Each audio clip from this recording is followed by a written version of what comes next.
Se você achou que a primeira parte dessa camada foi estranha, essa aqui vai ser mais bizarra ainda, porque as teorias que eu vou falar aqui hoje desafiam totalmente a lógica da realidade.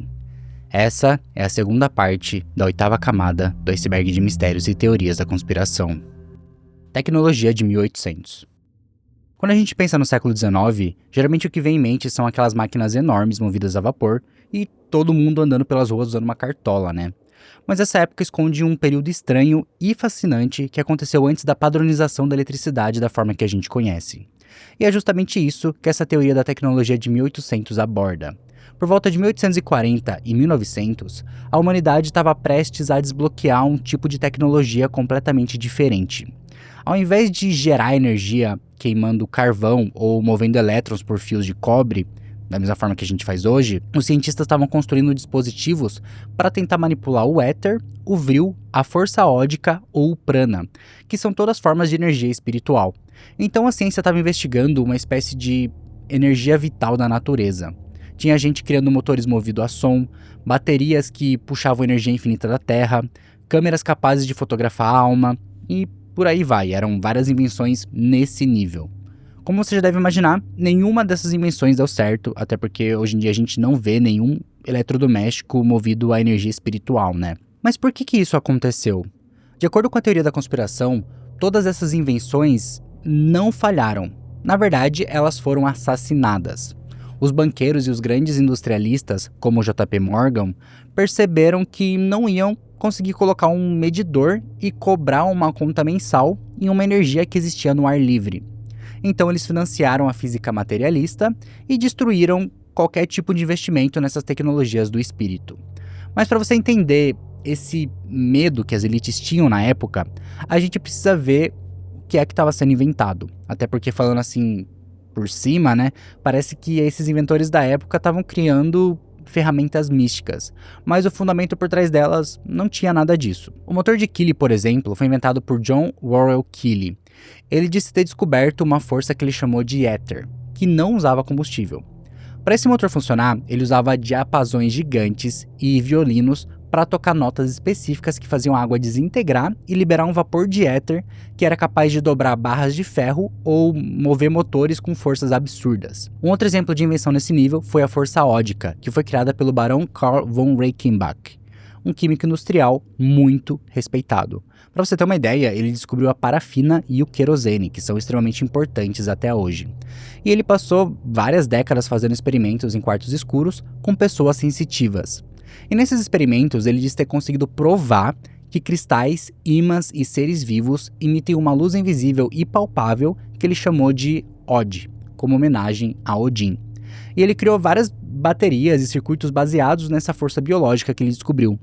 E diferente da eletricidade, que dá choque, o OD causava sensações de frio ou calor e podia ser acumulado. Ele era basicamente uma tentativa de mecanizar a energia do Ki ou do prana. E essas formas de energia, naquela época, eram vistas como descobertas completamente revolucionárias. Mas por que hoje a gente não vê carros movidos a diapasões ou hospitais que curam as pessoas com energia ódica? De acordo com a teoria, no século XIX estava acontecendo uma guerra silenciosa, onde de um lado existiam cientistas que acreditavam na tecnologia de energia etérica, que viam o universo como vibração e energia livre. E do outro lado, os cientistas que acreditavam na tecnologia química e elétrica, que viam o universo como queima de combustível e um fluxo de elétrons controlável. E a tecnologia química e elétrica venceu porque ela é lucrativa. Você pode cobrar pelo carvão, pelo petróleo e pela energia elétrica, mas não tem como você cobrar pela vibração da Terra. E muita gente acredita que foi essa ganância pelo dinheiro que impediu a gente de evoluir para uma sociedade que poderia ter energia infinita e gratuita. E é por isso que hoje a gente está preso a equipamentos que precisam ser ligados ou carregados na tomada o tempo todo. Só que se a gente analisar mais fundo, o motor de Keely e a força ódica não deram certo simplesmente porque eles eram conceitos impossíveis.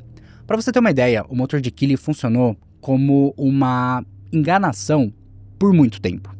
Porque foi só quando o John Keely morreu que decidiram investigar como o motor realmente funcionava. E aí eles descobriram que a oficina dele escondia vários tubos de ar comprimido que funcionavam através de um motor movido a água. Então tudo não passava de uma fraude enorme. E a descoberta da força ódica era pior ainda, porque os testes que o Barão fez para provar essa energia não faziam sentido nenhum. Para você ter uma ideia, durante os testes ele juntou várias pessoas em salas completamente escuras. E nessas salas ele mostrava várias lâmpadas apagadas, alguns cristais e ímãs. E as pessoas que afirmavam ver luzes coloridas emanando desses objetos no escuro eram consideradas sensitivas. E quando uma pessoa não conseguia ver nada, ela era simplesmente rotulada como não sensitiva o suficiente, que é uma conclusão totalmente fora da realidade, né? Ele acreditava que o problema estava na pessoa e não no experimento maluco dele. Então fica muito difícil de concluir que a sociedade não investiu nessas tecnologias por causa do dinheiro.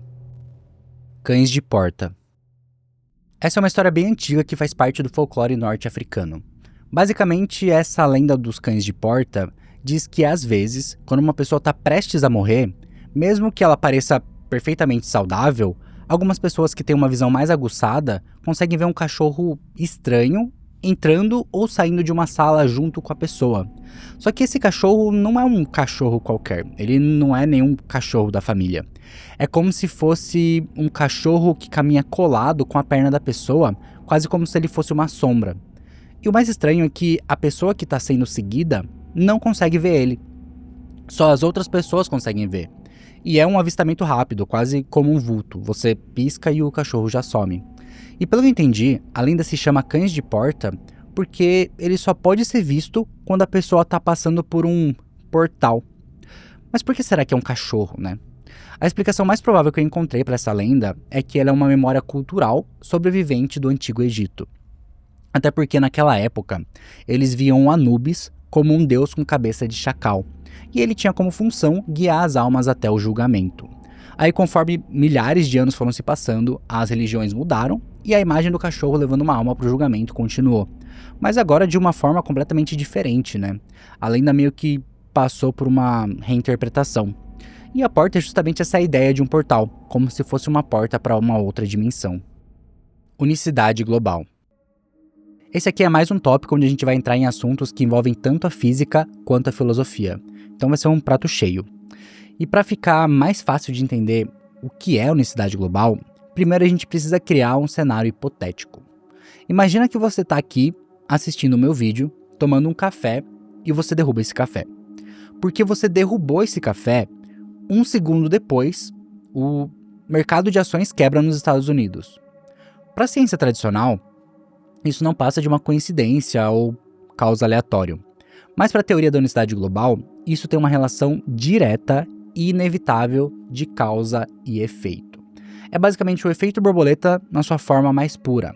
Mas a gente vai pegar esse conceito do efeito borboleta e expandir ele um pouco mais. Porque diferente do efeito borboleta, a teoria da unicidade global propõe que a Terra não é um lugar cheio de eventos separados. E na verdade, aqui tudo funciona como um único objeto sólido onde tudo acontece ao mesmo tempo. Com essa visão, a gente descarta a ideia de existirem duas coisas ou dois eventos. Existe só uma coisa acontecendo em vários lugares diferentes. Acho que deu para entender, né? A ideia de que você é uma pessoa que não tem nada a ver com seu vizinho, ou que a guerra em um país distante não tem nada a ver com a forma que você está se sentindo hoje, seria uma ilusão cognitiva criada pelo nosso cérebro para a gente não enlouquecer com o excesso de dados que existem dentro da nossa mente. É como se a gente pegasse o efeito borboleta e removesse a parte do caos. Na unicidade global, tudo está conectado por uma estrutura rígida. Nada é por acaso. Se alguma coisa acontece com você aí, é muito provável que eu seja afetado aqui. E o mais interessante de tudo isso é que se a gente levar em consideração que tudo está interconectado, a privacidade e o livre-arbítrio são impossíveis. E essa é a parte provavelmente mais aterrorizante dessa teoria. Porque se nenhum evento é independente, isso significa que seus pensamentos, suas escolhas e seus movimentos não são seus. Eles são só reações de algo que pode estar acontecendo do outro lado do planeta. E isso poderia até ser explicado pela física através do entrelaçamento quântico, que é quando duas partículas se afetam instantaneamente, independente da distância que elas se encontram. Essa seria uma justificativa para dizer que os humanos, o clima, a economia, a biologia, tudo funciona como um monte de engrenagem que estão grudados para formar algo único. Se você entra em uma caverna, a caverna é você. E você é a caverna. Até porque tudo está integrado dentro do mesmo sistema. Se a gente for pensar, na unicidade global, a gente está basicamente pegando alguns conceitos espirituais bonitos e transformando eles em um pesadelo. Até porque muitas religiões dizem que tudo no mundo está conectado. Quando você faz mal para uma pessoa, esse mal pode voltar para você. Mas aqui nesse caso é como se a gente fosse células de um ser cósmico. É como se a realidade fosse um monólogo de uma única consciência, talvez um deus ou uma simulação. Não existe eles, tudo é nós. O portal de Fukushima. No dia 11 de março de 2011, a gente viu um desastre gigante acontecendo no Japão. Esse foi o dia que o Japão foi atingido por um terremoto, um tsunami e um acidente nuclear. Esse tsunami atingiu a costa do Japão e causou o derretimento de 3 reatores da usina nuclear de Fukushima. Ou pelo menos essa é a história oficial, que foi contada pra gente. Porque na teoria do portal de Fukushima, o tsunami não foi a causa do desastre. Na verdade, ele foi uma solução desesperada. Isso porque essa teoria alega que a usina de Fukushima não estava sendo usada só para gerar energia para o país. Ela estava sendo usada como um acelerador de partículas disfarçado igual o CERN. E ali o Japão fazia vários experimentos que precisavam de quantidades absurdas de energia para testar o tecido da realidade. Segundo essa narrativa, os cientistas perderam o controle do experimento e isso fez com que o reator superaquecesse, mas não no sentido térmico. Na verdade, ele atingiu uma massa crítica energética que começou a rasgar o véu entre as dimensões. E o tsunami foi uma tentativa desesperada de impedir que uma catástrofe enorme acontecesse. Mas não porque eles estavam tentando impedir um derretimento nuclear. O que eles realmente estavam tentando fazer é fechar um portal que ia para outra dimensão. O governo japonês percebeu que o experimento deles estava abrindo uma brecha. E alguma coisa estava tentando entrar na nossa realidade. E a única maneira de fechar essa ruptura dimensional seria usar o maior dissipador de calor que existe até hoje, o oceano. E é por isso que a teoria sugere que o tsunami foi artificial, e a estrutura da usina nuclear foi sabotada para colapsar e ser completamente inundada. E o portal acabou ficando embaixo de milhões de toneladas de água salgada. Ou seja, todo o desastre que a gente viu através da televisão e da internet foi um mal necessário para parar um possível fim do mundo. A loteria existe para capturar viajantes do tempo. Essa é uma das teorias que eu queria falar quando eu vi esse iceberg pela primeira vez, tanto que eu acho que ela foi uma das teorias que eu citei no começo do vídeo da primeira camada, quando eu estava praticamente começando a fazer vídeo aqui pro YouTube. Mas vamos focar na teoria aqui agora. Pensa comigo, se você inventasse uma máquina do tempo hoje e decidisse voltar para 2010, qual seria a primeira coisa que você faria para garantir uma vida confortável? Provavelmente você ia tentar memorizar os números da Mega Sena. É um crime perfeito, porque essa seria a forma mais fácil de conseguir dinheiro rápido e legalizado. E é por isso que a teoria da conspiração de que a loteria existe para capturar viajantes no tempo sugere que o governo ou uma espécie de agência de proteção temporal sabe que isso acontece. As loterias estatais não foram criadas só para arrecadar impostos voluntários da população. Na verdade, elas são armadilhas sofisticadas. E se a gente parar para pensar, elas seguem um raciocínio muito simples e lógico. A única maneira de distinguir um viajante do tempo e uma pessoa comum é sabendo o futuro. E quando você cria um jogo onde a chance de ganhar é estatisticamente nula, isso significa que qualquer pessoa que acerte os números vira automaticamente o suspeito número 1 de uma violação temporal. Tanto que a maioria das loterias exige que os ganhadores se identifiquem publicamente ou vão pessoalmente até uma sede governamental para retirar prêmios grandes. E para os teóricos, isso não é só uma burocracia. Isso é, na verdade, uma emboscada. Quando o ganhador aparece, a teoria diz que ele passa por uma investigação gigantesca. Se durante essa investigação o ganhador parece ser um trabalhador comum que joga toda semana há 20 anos, ele é liberado. Mas se o ganhador é alguém sem nenhum histórico, que parece ter surgido do nada, isso significa que ele comprou só um bilhete específico com a sequência exata. Então ele é detido e levado para uma sala diferente. Mas pelo que eu descobri, parece que a teoria também diz que os viajantes do tempo inteligentes sabem que as loterias são armadilhas. Por isso, eles nunca vão atrás do prêmio máximo. Eles preferem ir atrás dos prêmios médios, que é quando você acerta uma quina ou uma quadra, por exemplo. E para juntar dinheiro, eles fazem isso várias vezes. Então eles ficam longe do radar da polícia do tempo. Mas se a loteria é uma armadilha real, será que existe algum relato de alguém que foi pego? Sinceramente, eu não encontrei nada que provasse isso, mas eu encontrei um caso real que chega muito próximo. Na verdade, é até mais incrível do que essa ideia de viagem no tempo. Existe um homem chamado Stefan Mandel, um matemático que ficou conhecido por hackear a loteria 14 vezes. Mas até onde a gente sabe, ele não veio do futuro. O que ele fez foi usar a força bruta matemática. O Mandel descobriu que, em certas loterias antigas, o custo de comprar todas as combinações possíveis de bilhetes era menor do que o maior prêmio. Então ele seguiu uma lógica muito simples. Ele juntou dinheiro de vários investidores e comprou todas as combinações possíveis. Pensa comigo, se o prêmio acumulado for de 10 milhões de reais e você gasta 4 milhões para comprar todas as combinações possíveis e garantir o prêmio, você vai ter um lucro limpo de 6 milhões. Isso ignorando todos os impostos que tem em cima desse prêmio, né? Mas de qualquer forma, isso funciona. Funciona tão bem que o Stefan Mandel ganhou a loteria australiana 12 vezes. Naquela época, você podia imprimir seus próprios bilhetes em casa antes de levar para a lotérica. O Stefan Mandel foi tão esperto que ele comprou vários computadores e impressoras para automatizar o processo e preencher todas as combinações. Até uma hora que as autoridades perceberam que isso estava acontecendo e proibiram a compra em massa de bilhetes impressos em casa. Isso acabou completamente com o esquema dele. Então, ele decidiu ir atrás de um alvo final. E é por isso que ele se mudou para o estado da Virgínia, nos Estados Unidos. Lá, a loteria tinha poucas regras e as combinações de números eram menores, porque eles só iam de 1 a 44, o que significa que só existiam 7,1 milhões de combinações. Com o bilhete custando só $1, ele só precisava esperar o prêmio acumular, ao ponto dele conseguir ter um retorno maior do que 7,1 milhões de dólares.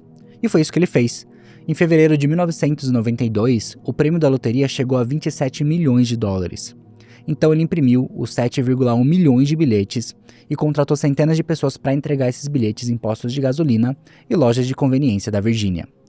Só que ele teve um problema enorme. Algumas lojas começaram a ficar sem papel, outras recusaram o serviço e no final do prazo a equipe que ele tinha contratado tinha conseguido validar só 6,4 milhões de bilhetes. Ficou faltando cerca de 700 mil combinações.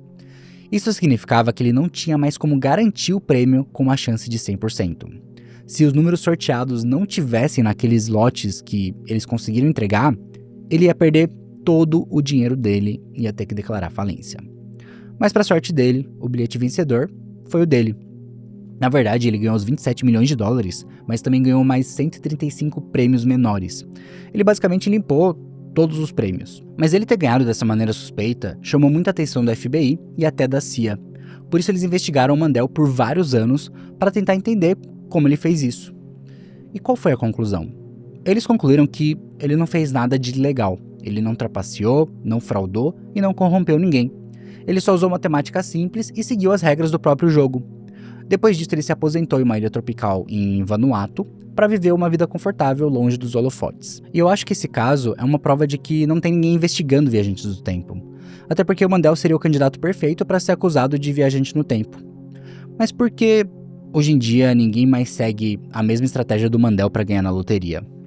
A resposta mais simples é porque hoje em dia é impossível. Depois que ele ganhou tantas vezes assim, a maioria das loterias aumentaram a quantidade de números para aumentar a quantidade de combinações possíveis. A Mega Sena, por exemplo, tem mais de 50 milhões de combinações. E para você conseguir comprar todas elas, você precisa gastar mais de 300 milhões de reais. Além disso, muitas vezes é proibido imprimir bilhetes em casa e existem limites de compra por pessoa. Se a gente pensar em um cenário hipotético, até valeria a pena fazer isso em uma Mega Sena da virada, que nos últimos anos tem chegado a prêmios de mais de 500 milhões de reais. Mas você teria que ganhar o prêmio sozinho, o que é muito difícil de acontecer.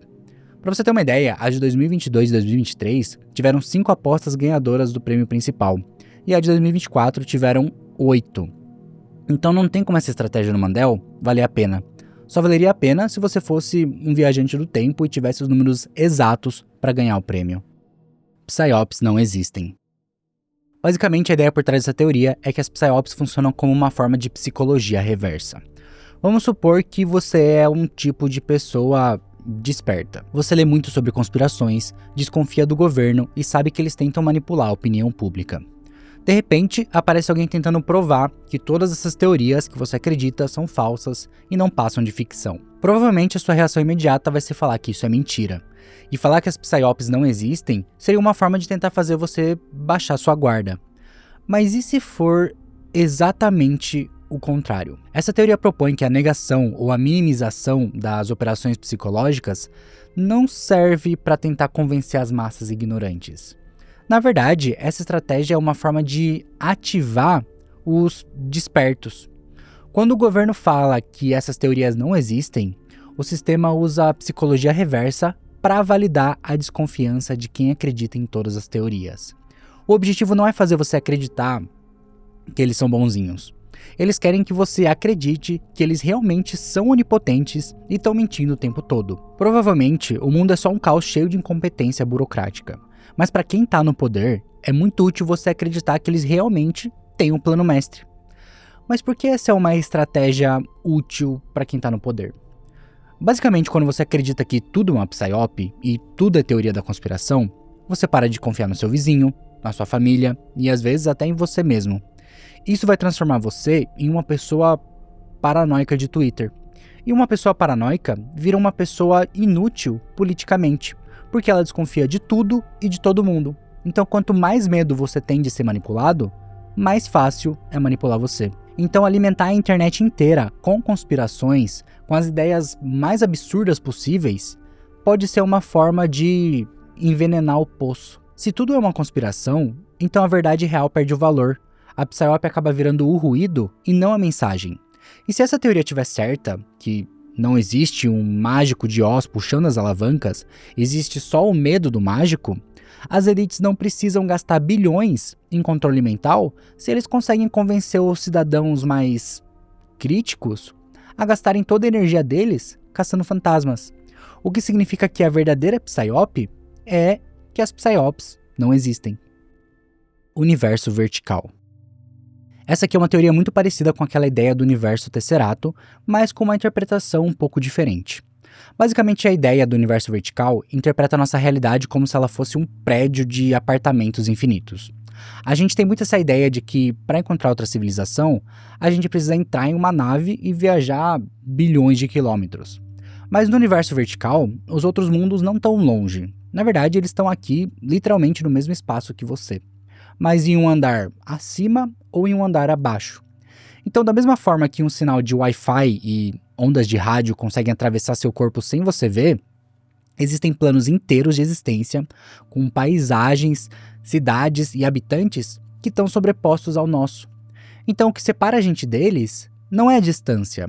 O que separa a gente deles é a frequência ou a dimensão. Por isso a gente entra muito naquela ideia de que nós somos seres tridimensionais que não conseguem ver os andares superiores, porque nossos sentidos biológicos só conseguem ver a fatia 3D da realidade. E como eu falei na teoria do universo tesserato, os seres que a gente considera como entidades sobrenaturais, que englobam tanto anjos, demônios, alienígenas e fantasmas, são só seres que evoluíram ou nasceram nos andares superiores desse prédio. E a razão da gente não conseguir subir para esse outro andar é porque existe uma barreira rígida impedindo a nossa ascensão, que pode ser uma barreira física na forma de uma dimensão ou espiritual na forma de frequência. E é por isso que muitas pessoas acreditam que os aceleradores de partículas, como o LHC, foram criados para tentar resgatar o véu dimensional e acessar esse novo andar. Mas outras pessoas acreditam que o cérebro humano é a chave para fazer isso, e que estados alterados de consciência seriam uma forma de tecnologia biológica para sintonizar o nosso andar com o andar de cima, e fazer com que a gente tenha experiências de contato temporário com essas entidades. Por isso, muitas pessoas acreditam que algumas drogas e rituais podem mudar a nossa frequência para sintonizar com esses outros andares do universo. E é por isso que existe essa interpretação de que, além do universo ser dividido em dimensões, ele também pode ser dividido em frequências diferentes. Mas o mais interessante é que essa seria uma resposta definitiva para o paradoxo de Fermi, que é baseado naquela dúvida: se o universo é tão grande, onde é que está todo mundo? A resposta é que eles estão aqui no mesmo lugar que a gente. É como se a gente estivesse vivendo em um prédio lotado, mas esse prédio está dividido em dimensões e frequências diferentes que a gente não consegue ver. Agência de cumprimento de profecias. Essa aqui é uma teoria bem interessante porque ela acaba com qualquer possibilidade das profecias da Bíblia serem algo que acontece por acaso. Isso significa que não existem milagres, até porque existe um grupo secreto permitindo que as profecias sejam cumpridas conforme o que foi escrito. Basicamente, a premissa dessa teoria é que alguns eventos mundiais não estão cumprindo profecias místicas, eles estão sendo roteirizados para parecer que estão. Então, esses grupos poderosos, que são formados por sociedades secretas ou fundamentalistas religiosos infiltrados no governo, têm a única função de garantir que as previsões antigas virem realidade. Mas por que eles fariam isso? A ideia principal é manter a população convencida de que Deus existe. Então eles querem manter uma população que acredita nessas profecias e na existência de Deus, porque a partir disso você consegue convencer o mundo de que o fim dos tempos chegou usando tecnologia e guerra. Você pode manipular bilhões de pessoas que estão esperando por um salvador ou pelo anticristo. E é por isso que existe uma grande quantidade de pessoas que pressionam os Estados Unidos e influenciam a política externa para apoiar Israel de forma incondicional. Isso não acontece como uma estratégia militar. Isso na verdade acontece porque eles acreditam que o retorno dos judeus a Sião é um pré-requisito técnico para a volta de Jesus. Para essas pessoas, as guerras no Oriente Médio não são tragédias. Elas só fazem parte de uma lista de tarefas de Deus que precisa ser feita para que a profecia seja realizada. Eles não enviam bilhões em armas para Israel porque eles gostam de Israel. Eles fazem isso porque eles acreditam que estão acelerando a volta de Jesus, que é uma justificativa completamente insana, porque isso mostra que eles estão dispostos a incendiar o Oriente Médio porque eles acreditam que esse incêndio vai levar eles até o paraíso. Então, pelo menos uma interpretação, as profecias são uma forma de controle absoluto da população. Até porque se você controla a narrativa do fim do mundo, você cria um medo enorme e medo gera controle. Se os líderes mundiais acreditam que uma guerra final, como o Armagedon, é inevitável, eles param de tentar evitar que ele aconteça e se preparam para vencer quando ele acontecer. A partir do momento que eles agem como se a profecia fosse algo real, eles tomam decisões que tornam ela real. É como se o próprio homem estivesse brincando de Deus e a gente está seguindo um roteiro que tanta gente acredita ser verdade que ninguém tem coragem de mudar. A consciência é transmitida da base lunar. Essa aqui é mais uma teoria que vai fazer muito mais sentido se você assistiu às outras camadas do iceberg. Até porque ela está muito relacionada com a ideia da gente viver em um planeta prisão. E a Lua não ser algo natural. Ela, na verdade, é uma mega estrutura artificial que funciona como uma estação para abrigar a inteligência extraterrestre. E eu encontrei 3 teorias diferentes para explicar essa teoria da nossa consciência ser transmitida por essa base lunar alienígena. A primeira é a ideia da matriz lunar, que segundo David Icke, a Lua intercepta frequências emitidas de Saturno e retransmite elas para a Terra de forma amplificada. Essas ondas invisíveis criam uma espécie de realidade falsa ou um tipo de firewall frequencial que limita a percepção humana. E pode ser que essa limitação faz com que a gente fique preso nessa dimensão tridimensional, que é a base da próxima explicação para essa teoria, que diz que nós sofremos um bloqueio da consciência. O sinal emitido da Lua hackeia o nosso DNA e nosso cérebro para deixar a gente trancado nos 5 sentidos básicos. Isso também faz com que a gente fique em um estado de baixa vibração, o que transforma a nossa sociedade em uma sociedade com medo e raiva. Algo que os seres que vivem na base lunar querem que aconteça. Mas a explicação mais interessante é que a consciência é transmitida e vigiada através da base lunar, que é uma teoria que sugere que a nossa consciência está sendo monitorada e alterada por esses seres alienígenas. Então eles podem até inserir pensamentos na nossa mente em tempo real. Seria igual quando você joga no The Sims e escolhe todas as ações que o seu personagem vai fazer. E sabe aquelas vozes estranhas que você ouve às vezes dentro da sua cabeça? Para os teóricos, isso não é assunto de psicologia. Essas vozes seriam influências dessa transmissão externa. Basicamente, essa é uma teoria que complementa a ideia do planeta prisão, que diz que a Terra seria uma fazenda enquanto a gente é o gado, e que as entidades da Lua se alimentam de uma energia emocional negativa chamada Lush. Todas as guerras, a pobreza e a ansiedade são fabricadas para gerar comida para eles. E quando a gente morre, a luz no fim do túnel seria um truque para capturar nossa alma, apagar nossa memória e reciclar a gente de volta para a Terra com um corpo novo. É uma forma de fazer com que a gente fique preso nesse loop infinito de sofrimento e manter a gente produzindo energia para sempre. Homens panurgianos. Nesses últimos anos começou a viralizar alguns vídeos no TikTok mostrando como algumas pessoas parecem agir como NPCs de um videogame. Mas eu não tô falando daquelas lives de gente fingindo ser um NPC, eu tô falando de pessoas que agem como NPCs na vida real. E essa teoria dos homens panurgianos foca exatamente nessa ideia. Você já parou para pensar como, em certos momentos da história, parece que existem pessoas até impossíveis de terem existido? Gente como Napoleão Bonaparte, Leonardo da Vinci, Alexandre o Grande, que são pessoas que literalmente alteraram o curso da realidade de uma forma tão drástica e cinematográfica que parece que a vida deles foi escrita por um roteirista. A teoria dos homens panurgianos sugere que essa sensação não é uma coincidência. Segundo essa teoria, a maioria da humanidade opera no piloto automático. A gente é biologicamente e mentalmente limitado para viver vidas previsíveis, como se a gente fosse exatamente igual a um NPC de videogame. Mas de tempos em tempos, o sistema insere um homem panurgiano na nossa realidade, que seria um ser humano de uma ordem superior, com capacidades cognitivas, carisma e sorte sobrenaturais. Mas eles não aparecem por acaso. Eles são inseridos intencionalmente para quebrar a estagnação da nossa realidade. Então, se a gente levar em consideração a hipótese da simulação, esses homens panurgianos seriam uma forma de quebrar o tédio. Se nada acontecer nessa simulação, ela pode parar de gerar dados úteis ou deixar de ser interessante para quem está assistindo. Isso significa que esses homens panurgianos seriam agentes do caos ou jogadores enviados para mudar a história do servidor. E existem algumas características que podem ser sempre encontradas nesses jogadores. Geralmente eles sobrevivem a probabilidades impossíveis. Eles parecem ter uma energia infinita e dominam múltiplas disciplinas, como por exemplo o Da Vinci, que era um gênio da arte e da engenharia. Mas o que mais chama a atenção nessas pessoas é que quando eles aparecem na nossa realidade, parece que tudo começa a se dobrar ao redor deles, como se eles fossem o personagem principal de um filme. Os exércitos seguem eles cegamente, eles derrubam impérios e descobrem tecnologias que saltam 100 anos em uma década. Mas parece que a partir do momento que eles cumprem o papel deles de mudar o cenário da nossa realidade, eles desaparecem de uma forma abrupta ou trágica. Quase como se o usuário que controlava esse personagem tivesse se desconectado da simulação ou o script dele tivesse simplesmente terminado. Como por exemplo, a Joana d'Arc, que foi queimada depois de salvar a França.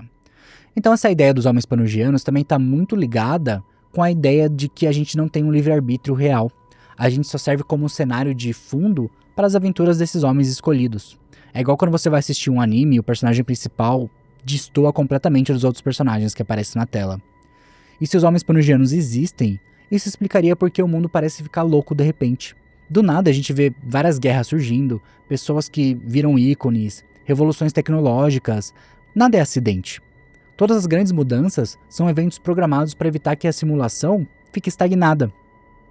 Mas eu vejo essa teoria mais como uma forma de tirar a responsabilidade das nossas costas e também de roubar todo o protagonismo da nossa história. Eu não acho que todo mundo é um NPC. Eu acredito muito que todo mundo é o personagem principal da própria história, até porque, de certa forma, você é livre para fazer o que você quiser, né? Imortalidade humana, amnésia induzida. Essa é mais uma teoria sobre imortalidade humana que vai se conectar com várias outras teorias que eu já falei no iceberg.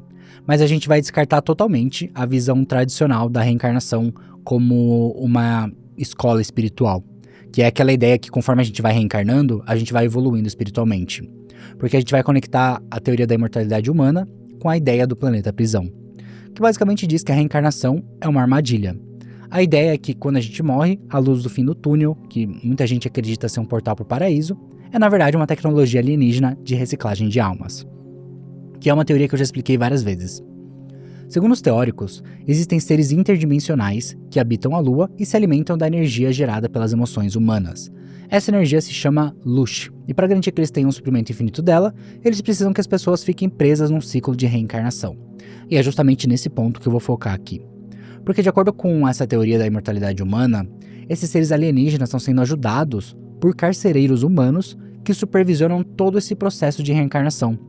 E o que realmente acontece é que grande parte da humanidade passa pelo processo de morte e reencarnação. Eles veem a luz no fim do túnel, têm a memória apagada e são jogados de volta no corpo de um bebê para passar por todo o processo de envelhecimento de novo, sem lembrar de nada. Mas existe um grupo que supostamente hackeou esse sistema. Porque a teoria diz que alguns grupos secretos descobriram como burlar a amnésia e eles não reencarnam aleatoriamente da mesma forma que as pessoas comuns. E na verdade, eles passam por uma transferência de consciência. Em vez de morrer e passar pela reciclagem, essas pessoas usam tecnologias avançadas ou rituais obscuros para transferir as almas delas diretamente para um novo hospedeiro. E existem duas explicações possíveis para a forma que esses hospedeiros funcionam. Algumas pessoas dizem que eles são clones cultivados em segredo que não possuem alma própria. Então eles são corpos vazios que são preparados para serem habitados. Mas outras teorias dizem que eles usam o corpo de outra pessoa comum que foi esvaziado para receber a alma que vai ser transferida. E é por isso que a teoria fala da imortalidade humana. O nosso corpo é algo que vai envelhecendo e pode ser descartado com o tempo. Mas a nossa consciência e nossa alma, não. Isso significa que esses grupos vivem uma vida infinita e vão acumulando conhecimento, riqueza e poder durante vários séculos. Enquanto toda a humanidade passa pelo ciclo de reset de fábrica de cada vida, as pessoas mais poderosas continuam fazendo a transferência de alma para viver uma vida infinita e manter todo o conhecimento que eles adquiriram com o passar dos anos. E a única razão do porquê eles podem ir contra o sistema que todo mundo segue aqui no planeta Terra, que é o sistema de energia infinita que os alienígenas criaram, é porque essa elite é responsável por criar as guerras, crises e pandemias que aumentam o medo das pessoas e causam muito sofrimento no mundo. Isso aumenta muito a geração de luxo para alimentar os donos dessa fazenda que a gente vive, e como essa elite acaba ajudando os alienígenas que se alimentam do luxo, eles são recompensados com a possibilidade de viver uma vida infinita através da transferência de alma. A elite controla a população via consentimento fabricado. A premissa dessa teoria é muito simples. Existe uma elite global que acredita que o planeta está superlotado. Para eles, o fato de existir 8 bilhões de pessoas habitando o planeta é algo completamente insustentável e ingovernável. E é por isso que eles têm um objetivo secreto de reduzir esse número drasticamente. Provavelmente para a faixa de 500 milhões de pessoas, que é um número muito mais fácil de controlar. Mas tem um problema enorme nisso. Essa elite é muito pequena e a gente faz parte de um número muito grande de pessoas. Não tem como eles simplesmente declararem uma guerra aberta contra a humanidade sem arriscar uma revolta total. Isso acabaria com todos os planos deles. E é por isso que essa teoria diz que eles usam uma forma muito mais sutil para fazer isso. Eles querem chegar nesse objetivo através da cooperação. Eles manipulam a sociedade para que a gente siga um caminho em direção ao abismo. E a gente segue esse caminho acreditando que tudo partiu de uma ideia nossa, ou achando que a gente não poderia ter outra escolha a não ser seguir essa direção. E é por isso que essa redução populacional acontece com a nossa permissão. Tudo acontece através de crises manufaturadas que criam um consentimento fabricado. As guerras não são só disputas por terra. Elas funcionam para diminuir a população dos dois lados que estão lutando para defender seus ideais. Mas no fundo, elas são financiadas pelas mesmas pessoas da elite, que fazem acordos por baixo dos panos com o objetivo de matar muita gente. Essas são as mesmas pessoas que criam escassez de comida ou energia de forma artificial para enfraquecer a população e deixar todo mundo cada vez mais dependente de qualquer migalha que o governo ofereça. Além disso, eles impulsionam mensagens nas mídias para criar a ideia de que ter mais filhos é algo completamente irresponsável, ou até que ter filhos hoje em dia é algo muito caro. Essa destruição da família tradicional não foi uma evolução cultural natural. Ela partiu de uma tática para deixar as pessoas cada vez mais sozinhas e dependentes do Estado. E no final, a teoria sugere que a gente vive em uma democracia de fachada. A esquerda e a direita não importam. Os grandes líderes cooperam nos bastidores para seguir uma agenda final e criar uma nova ordem mundial com um número populacional muito menor e mais fácil de controlar. Mas a parte mais interessante e perturbadora dessa teoria é a ideia de que essa elite secreta deixa pistas pra gente sobre tudo o que vai acontecer, que parece ser uma ideia completamente idiota, né? Ainda mais em um plano com o fim de controlar o mundo. Mas essas pistas são importantes justamente para criar esse consentimento fabricado.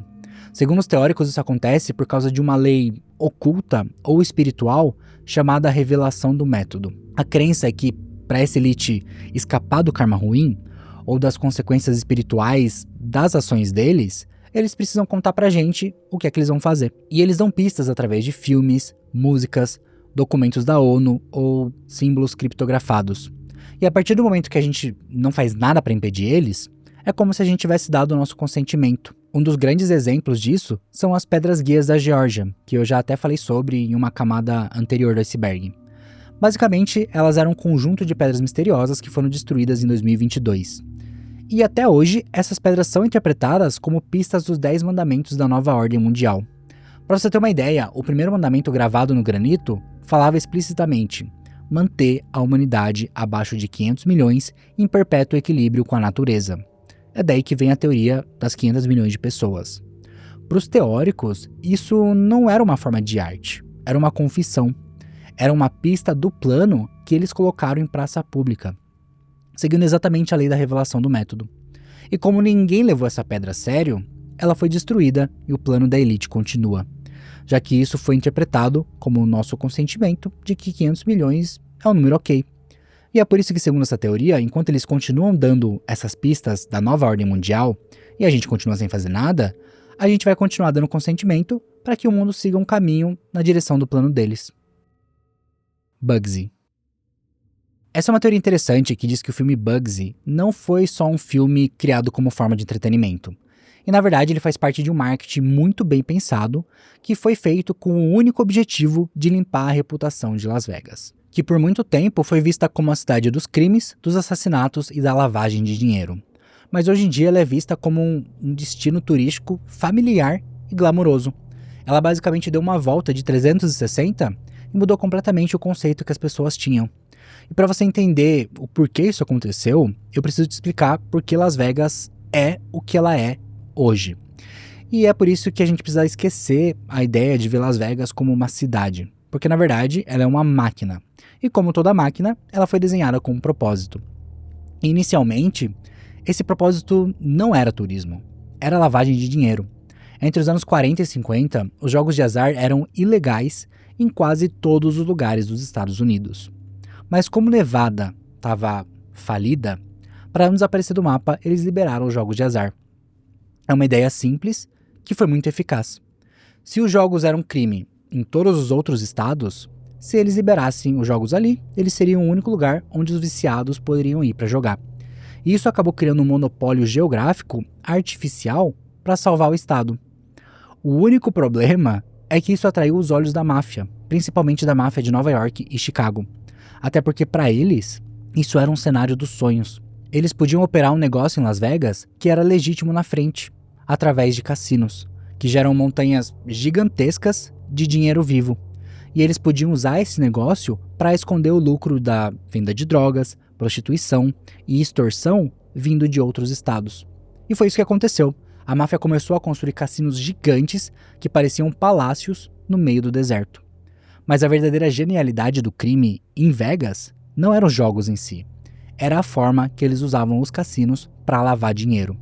Porque antes dos contadores oficiais do governo contarem o dinheiro das máquinas de slot e das mesas, a máfia entrava na sala de contagem e tirava uma porcentagem do dinheiro vivo. Esse dinheiro nunca era registrado. Ele saía dos cassinos em malas e viajava com correios humanos para serem entregues aos chefões da máfia nos outros estados.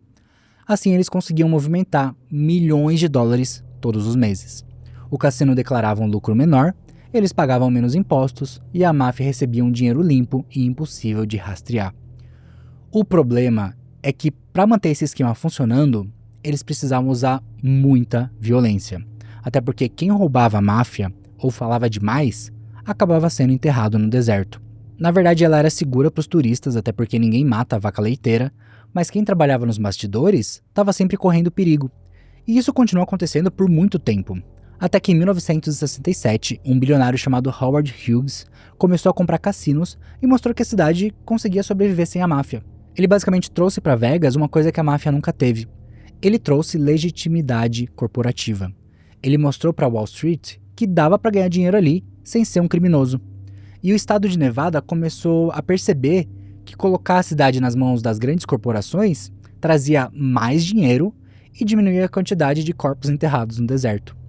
Isso abriu portas para a entrada de dinheiro limpo na cidade e movimentou o FBI para destruir a máfia pelos bastidores. Eles fizeram mega operações para investigar os mafiosos que estavam por trás de todos os esquemas ilícitos e condenaram os chefes das famílias que controlavam Vegas à distância. Sem a liderança, a estrutura e os cassinos da máfia começaram a desmoronar. Nisso, as corporações chegaram com bilhões de dólares, demoliram os cassinos mafiosos e velhos e construíram mega resorts familiares.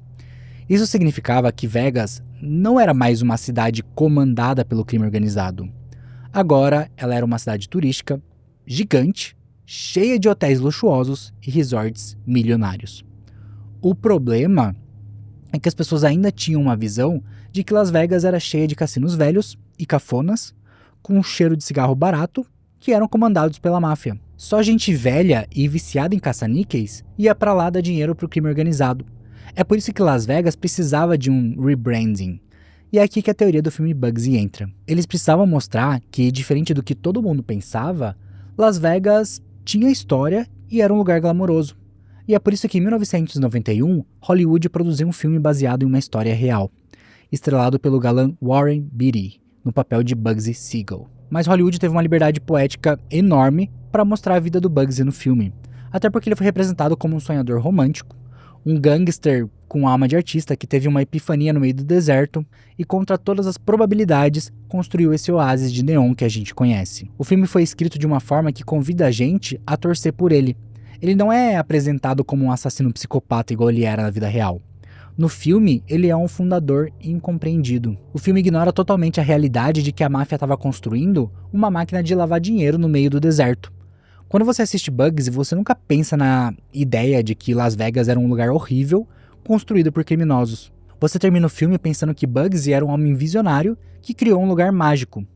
Ou seja, o filme funcionou. A cidade do pecado virou a cidade dos sonhos. A máfia deixou de ser o vilão e passou a ser representada como empreendedores ousados. Las Vegas abraçou a história mafiosa da cidade e transformou eles em lendas vintage. Agora as pessoas queriam ir para a cidade para ter a sensação de que elas fazem parte de um filme de Hollywood. As pessoas não iam para lá para financiar o crime.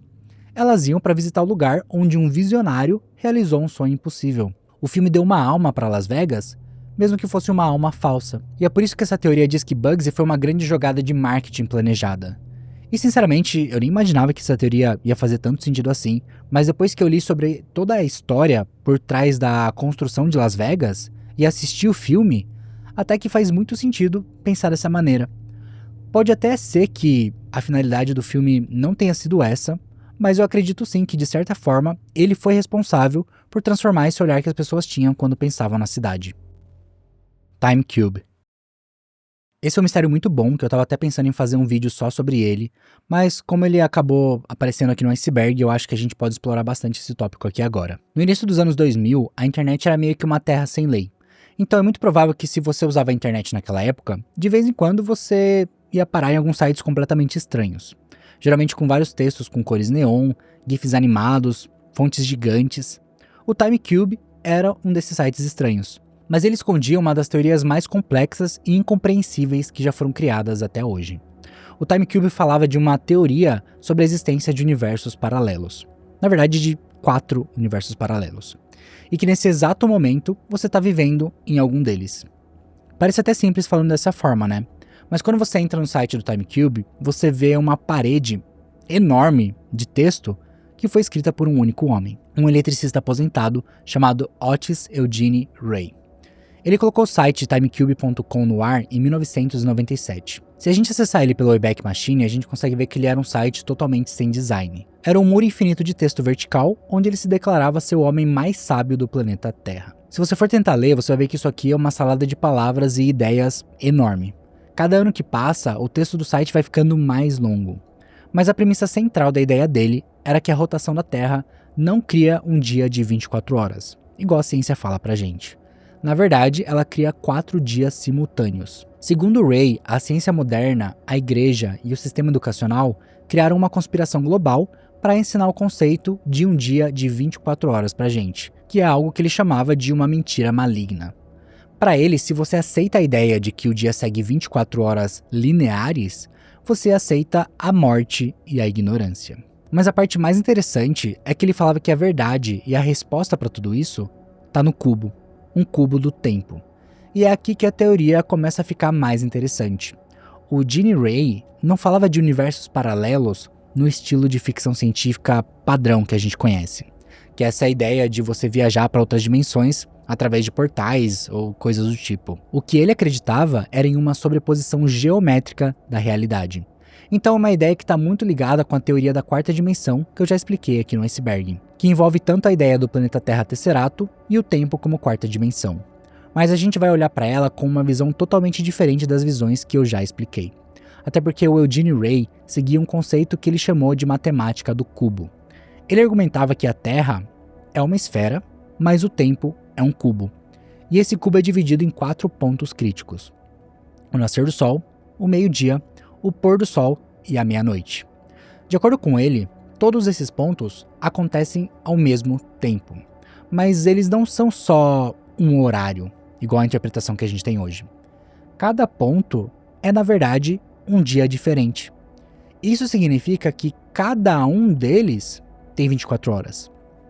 Ou seja, uma única rotação da Terra, na verdade, tem 96 horas. E a cada 24 horas, a gente passa por uma troca de universos de forma involuntária. O Ray explica isso de uma forma muito confusa no site dele.